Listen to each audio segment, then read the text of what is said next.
Live. What's up, guys? And we're live. Sorry, I'm having a little bit of problems getting over to the other monitor. There we go. Alright, guys, man, I'm just so excited to get this podcast going, man. It's John Stanley World of Anarchy podcast coming live to you from Glendale, Arizona. We got big things to announce and big things to talk about this weekend. Hope you guys checked out the free boxing they had this weekend on Fox. Deontay Wilder defended his world title in an 8-round TKO.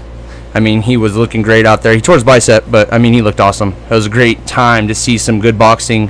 I had more names to go through on the boxing event, but I haven't been. Diaz, I can't remember his name. He's an Army vet. He's these hot up and comers. I can't remember his name. I will be getting into him on a future podcast.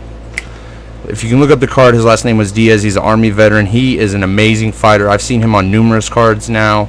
I'm trying to get my boxing game back up, guys. It's been a long time since we've had some good boxing, especially on television available besides HBO. And as a bachelor, I didn't have HBO for a while. Now that I'm married, I've gotten it. But I'm getting my boxing game back up. Pacquiao's coming back. I hope you guys heard about that. I don't know how it's going to affect with the Senate seat in the Philippines and whatnot. But big things to talk about this weekend. Bellator 158 was on Spike TV for all you folks that had cable, and that was probably, honestly, guys, I'm not gonna try to hype it up too much. Again, was a great weekend for me. A lot of good things happened to people involved in the state of Arizona, which we're gonna get into later on in this podcast. But again, I'm not trying to overhype this card, but it was one of their best cards, honestly, guys. I hope you checked it out. The only downside for the hometown fans was Daly lost in the decision in the end, but I mean, a lot of their hometown boys performed very well. We're going to get into that. Conor McGregor's sparring partner was on the card. His debut for Bellator, James Gagular, he won a decision. He started off the main event, or not the main card. And then Michael Venom Page, good as advertised, guys. I mean, I've watched him fight before, but like everybody says on his record, it's not really like he's fighting studs. And some people would knock Cyborg. Some people would say he's a journeyman fighter. But the guy comes to fight, and he's legit. I mean, he went around with Nate. I mean, I don't want to... That sounds so terrible to say, but Cyborg is a legit fighter, guys. Anybody who knows anybody who comes out of his academy, I mean, they go to war every day out there.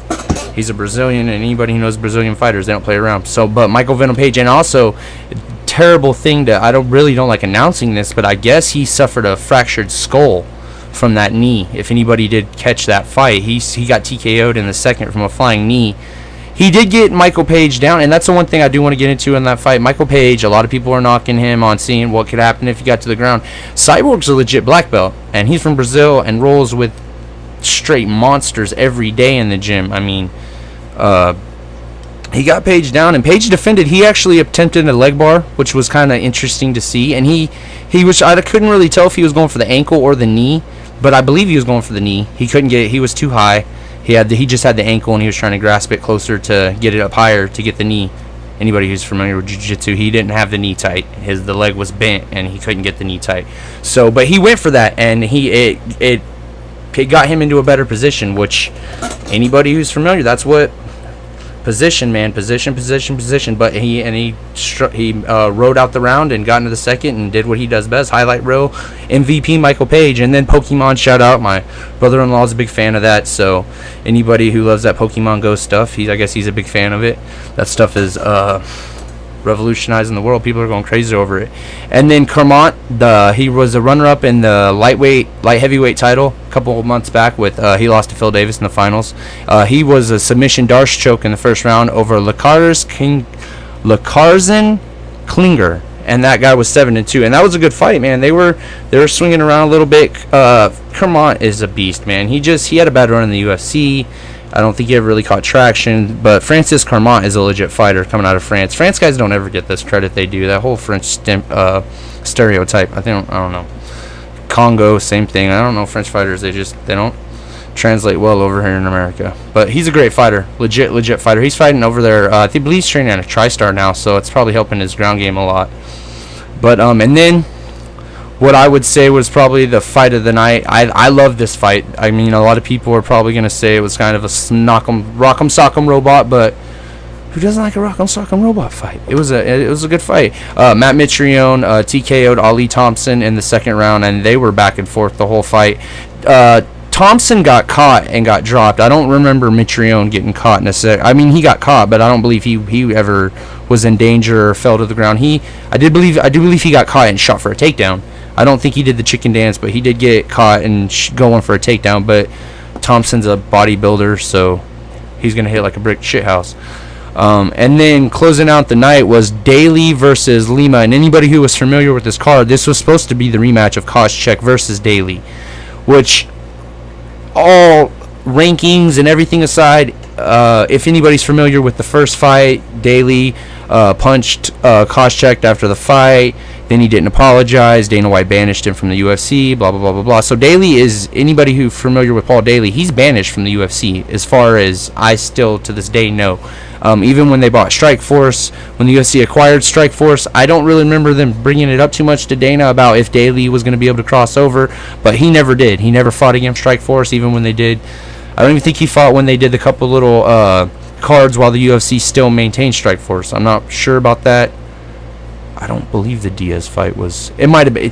But he never did go back to the UFC. So as far as I know, he is still banished from the UFC. So it was interesting to be able to see him and Koscheck again, being the history and hype. Hype, wolf tickets, guys. I'm a wolf ticket guy. I'll buy a wolf ticket all day. Give me a little hype. That's why we're doing this podcast, honestly. It's not about the hype, but it's about getting the stories out. We need the stories in these fights. Hopefully not bad stories. The point of this... I retract what I just said. The point of this podcast is to get the good stories out. I don't want to put negative stories out. This was kind of a hostile fight, but who doesn't like a hostile fight? Daly and Koscheck, do your history. But yeah, Daly didn't get that fight, and they were talking about it was going to be a good step up for him because he's kind of been twirling around in the fight cards right now because every time he has a good fight lined up, they do pull out. Poor Paul Daly. Can't get in the UFC, and then nobody will fight him ranked in his own promotion. But Douglas Lima is a former world champ, and he's coming off a victory after losing the world title. So this was a step up for Daly, and it was a good fight for him in order to maybe progress his career to the world championship level that a lot of people view him as being. And it was a good fight. I mean, it was a lot of grappling. But Lima, I do not want to knock Daly. I don't know if it was jitters, but Lima was getting the better of Daly on the feet, which was very, very, very surprising. At least he was hitting more of the power shots to me. That was the way I viewed it. But Lima ended up squeaking out the decision. It was a 3-rounder. I could have swore they kept saying it was going to be 5 rounds, being that it was a main event. But I think that they just kept harping on the championship rounds. I don't think Bellator does 5-round non-championship fights, even if it is a main event. I haven't seen it yet. I keep wanting to see it for some of their fights because who knows? You give Paul Daly another 2 rounds, maybe he comes back and TKOs Lima in his hometown, and then you have a real championship contender because they went 5 rounds and they're ready before the title fight. But that's just my view. Bellator, hopefully you consider that, guys. UFC did it. I don't know if anybody else has ever done it, but it's a good idea. Especially for number 1 contender fights. At least put them up 5 rounds for the number 1 contendership. And then in local, I wanted to give 2 Pacific fighters a shout out because there are some local boys out here and they're grinding, and these kids are both young. And again, this is the point of this podcast. One is obviously a future guest, and one is one I would love to get on. I'm getting one of his friends on in the future, which is another announcement we're going to be making. But I would like to give James Cartling. Let me get that right, brother. I'm so sorry. I'm bad with names, and I'm going through it so much. Like with names, it's crazy, brother. I'm gonna give you, but I hope somebody sees this and look this kid up, man. He is a great James Cartwright. There we go. He defended his 155 world title for Rough MMA out at Cage Rage this weekend. Cage Rage at the Diamond 2. Amazing fighter, guys. I mean, you guys got to check him out. Give him some shout outs, man. Follow him. I don't know if he has a Twitter. I'm gonna get with him on that. Hopefully try to promote him a little bit. Not me as his promoter, but just try to get his name out, man, because guys, again, this is the point of this podcast. I ain't trying to get rich. I'm just trying to get these kids' name out. We're all struggling in the MMA game as far as people giving a shit about us, and I love this sport. We're not gonna stop until we get this sport to them. I'm not gonna stop until we get this sport to where it needs to be. And then also my boy Juan Lee. I mean, first round TKO, brother. can't do no better than that. I don't want to say every time I think you can't impress me anymore, you do, but my man, coming out of the lab. I mean, Benson was out there. I want to give him a shout out too also. Benson Henderson, man. Can you say any more good stuff about this guy? How does he not or only have, like, I think it's like 200,000 or 400,000 Twitter followers? This guy should have 5 million. He is the humblest, nicest guy in the world. He's out there on his own time promoting these fighters that are out there scrapping every day, just trying to help them out. I mean, he's out there cornering them, doing what he needs to do. I mean, that's what the stories we need to get across, guys. Again, I don't know if I'll ever get Benson, or honestly, if I'm ever interested in, because he's such a big guy. I really don't want to mooch off of, or like try to get any publicity off of him, because he's too high up there to where I feel like it would be kind of pointless, because he doesn't need me, and I would need him too much, because, you know what I mean? I want to promote the guys that are struggling, trying to do good, and they're still in the lower levels, and they need their name out there, man, guys. We need to promote these guys, and they're doing the right things. They're out there doing the right things. They're busting their humps, and that's the whole point of this. But again, there was a great night of fights this weekend. I hope you guys caught them. A lot of them were available free. Some of the events you had to attend live. But that's the point of these events, is if you can't get to them to watch them, let's get out there and let's support these people and go out there live and enjoy our nights. No, we don't need to be scared. There's too much negativity in the world. Let's get out there and be positive and enjoy the world. I mean, it's a beautiful thing. I've had energy drink, guys. I'm not supposed to have them anymore. The wife's going to kill me. But it was only like a Polar Pop type thing. But yeah, that's a quick little podcast for this weekend, man. It was an interesting weekend of fights. Great, I shouldn't say interesting. It was an interestingly great weekend of fights. Bellator, big shout out. Great night of fights, man. It was even, the presentations was good. There wasn't too much. They kind of get a little bit too much into the storylines sometimes. I love a good storyline, and you need to get the stories across, which is obviously, I shouldn't say bad things about that because of the point of my podcast. But sometimes you can get a little bit too much into it. Dada 5000 and Kimbo. We don't need that, people. Whatever, some people liked it, but as a fight fan myself, I don't think that needs to be on the main stage. Not with what happened, guys. Come on now. And yeah. But all love to Kimbo, all love. Everybody knows what I mean by that, I hope. But yeah, great night of fight, guys.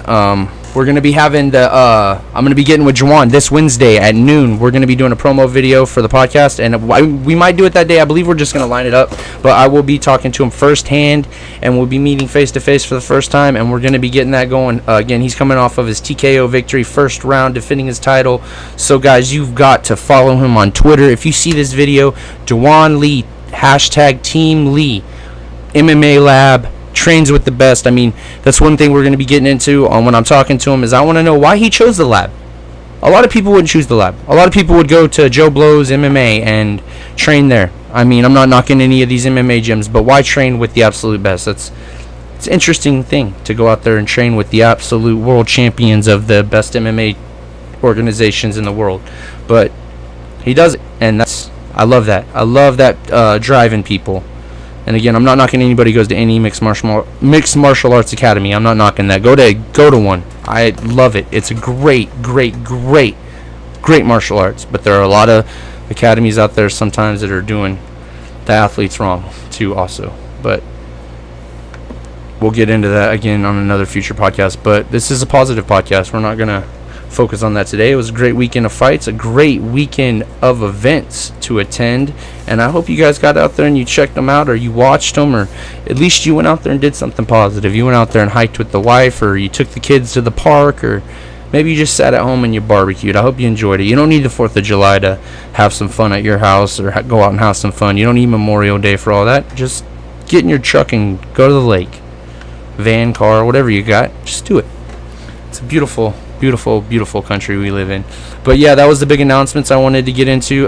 Was I will officially be getting with Juwan on Wednesday at noon. We're going to be meeting up, doing promo video for the podcast. He can introduce himself through a short little video, and then we're going to line up the date, and we're going to sit down, and he's going to introduce himself to you guys, and you guys are going to meet the man, the myth, the legend, the champion of the world. Guys, check him out, man. Again, I can't say it enough. James Kirkland, I hope I can get you on a future podcast. And then Efren Hernandez is the second announcement. I talked to him this weekend, and he was out there cornering James for his title fight. I didn't talk to him in face-to-face, but we did exchange messages, and he agreed to come on in the future, and we're going to get that date lined up. Efren Hernandez, another world champion. He's a state champion wrestler out of Carl Hayden right here in the great state of Arizona, coming out of Phoenix.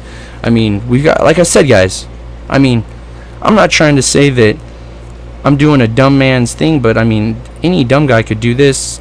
I'm surprised nobody hasn't yet. I mean, for me, it's the love of the individuals, not weirdness, but just, these guys are such great people. How has nobody not done this yet? This is, why? Promotion. It's not about punching in the face. It's about the individual and the art and everything, and why they're doing it, and why they love it, and why they love their family. I guarantee you're never going to find a better person than a fighter or a martial artist or an athlete in mixed martial arts. You're not wrestling, jiu-jitsu. I'm sorry, I'm not knocking other sports, but I'm knocking other sports. You're just not. You're not going to find any other aspect of any type of athletic or work environment as far as it comes down to some people, but you're not going to find nicer people. You'll find some shitbags. Let's be honest. Everybody who's been involved in the sport, you will find your dirtbags. But the people, the core people of what makes this sport great, you're never going to find a better group of people. And you're never going to find a more humble group of people, a more I want to say self-defecating, but it's not but self-sacrificing. They'll sacrifice themselves for the betterment of, some people, it only takes one apple to rot in the bunch, but I'm telling you, when we got 100,000 apples and there's only one bad apple, we're not doing bad in this sport as far as I'm concerned. I've never been to any gym where I've ever met anybody who's like, yeah, that guy over there,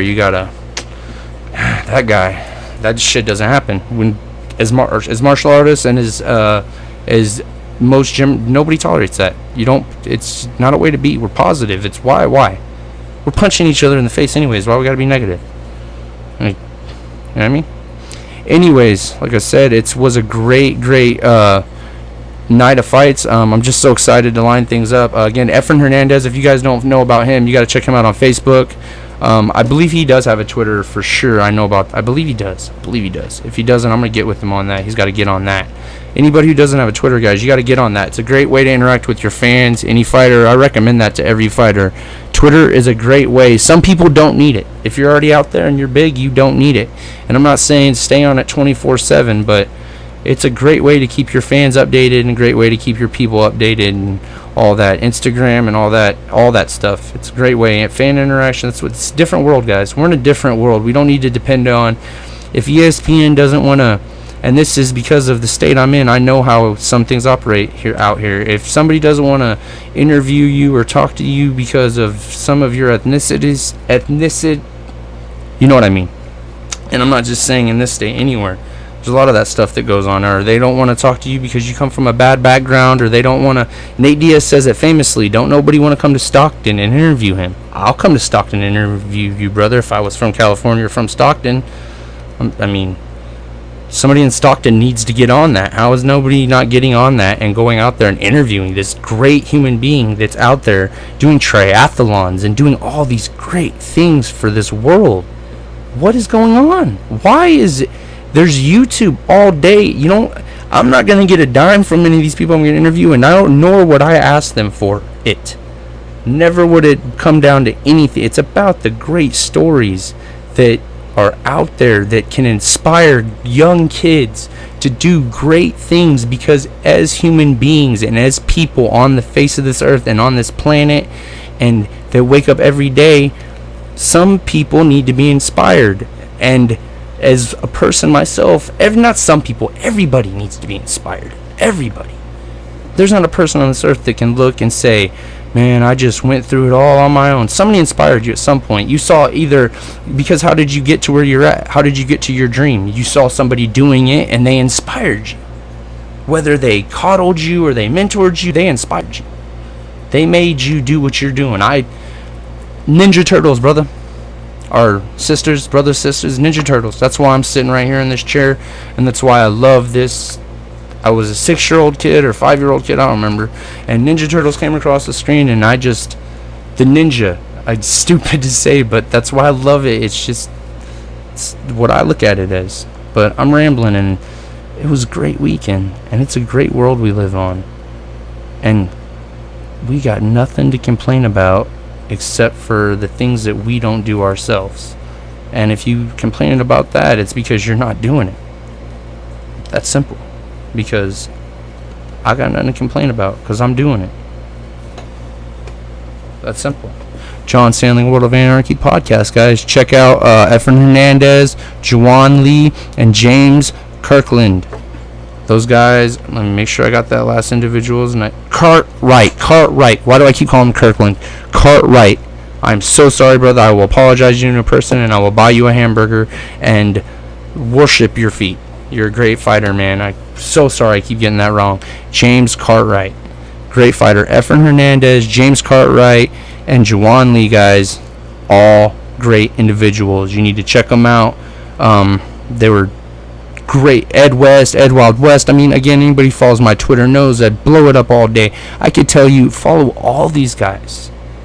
If you need to be inspired, follow one of them, follow all of them. I follow all of them because they're great people and they just inspire the shit out of me. Especially the younger ones. Make me feel lazy. I follow The Rock just because of that. The Rock makes me feel lazy, and that gets my butt out of the bed sometimes. Anybody who saw that today, I don't know if it's still active, but if you post a workout video to Twitter, I believe it's #Ballers Challenge, Ballers Promo Challenge. It's on his Twitter page, but bust out your workout and send him the video, and you could be on the Ballers Promo. It might be expired already by the time I upload this. I'm not sure if their premiere is tonight or tomorrow. I believe it's tonight. Sorry if somebody posts a video and they're like, "Oh, John, you cost me. I didn't get to be on the promo." Well, you got a good workout though, so be happy about that. But again, it's kind of late on a Sunday night, and it was a long weekend, a great weekend, but so many fights, and we got them coming up this next weekend, and the weekend after that, and then the weekend after that. Every time I think I don't got something to do with this sport, it's always coming around, and such wonderful individuals that you can never get tired of it. Never. For me, at least. And I hope you guys can. I hope you never get tired of listening to me ramble. Some of my videos are just me rambling, but it's about legit stuff. And I won't apologize. So yeah, John Stanley World of Anarchy podcast. The second time I'm signing off, but this time it's for real, guys. Stay safe, be safe, stay positive. Don't let nobody tell you you can't do nothing in this world, because you can do whatever the fuck you want. Alright.